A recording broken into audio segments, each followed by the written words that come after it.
как тялото ни съхранява емоциите и как различните части на тялото могат да ни кажат какво преживяваме вътрешно. Бъбреците ни поемат страха и стреса, свързани с оцеляването, особено тези, натрупани от нашите предци или от продължителни състояния на несигурност.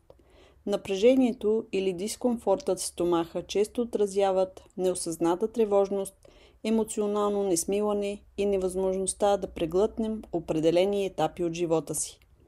Болката в долната част на гърба може да показва тежестта на финансови притеснения, липса на подкрепа или страх от разпад на основите в живота.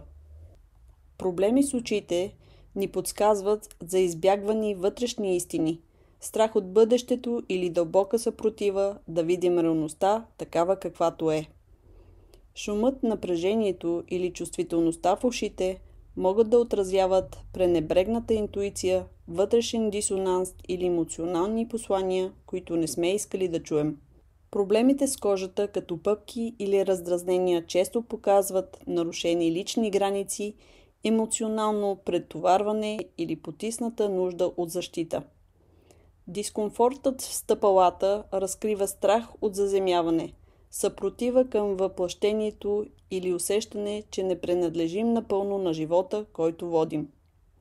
Проблемите с раменете означава, че тялото носи неизказаните тежести, прекомерна отговорност и склонност да поемаме неща, които не са наши.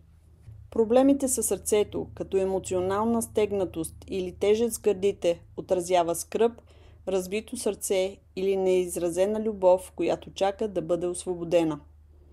Нашето тяло винаги говори с нас. Важно е да се вслушваме и да разбираме неговите сигнали.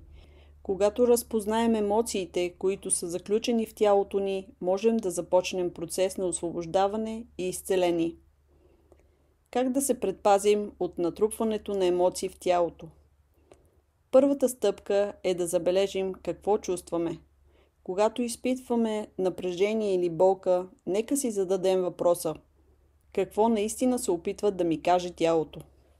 Дълбокото и бавно дишане успокоява нервната система и помага на енергията да се движи свободно.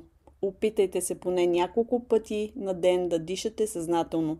Бавно вдишване, задържане, издишване. Танц, йога, разходка, разтягане. Всяко движение освобождава натрупаното напрежение и емоции. Тялото обича да се движи. Говорете, пишете, рисувайте. Позволете си да изразите чувствата си, вместо да ги задържате. Няма правилен начин. Важно е да не мълчим пред самите себе си. Създайте малки ритуали за спокойствие. Топъл душ, чаша чай, време без телефон. Малките жестове са начин, по който казваме на тялото: в безопасност си.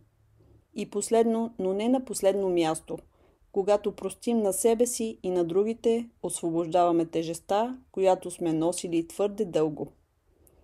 Тялото е нашият най-верен приятел. Когато се научим да разпознаваме неговите сигнали, ние не само се освобождаваме от болката, но и се връщаме към вътрешният мир, към себе си. Ако това видео ви е било полезно и ви е накарало да се замислите, споделете го с хората, които обичате. Благодаря за вниманието.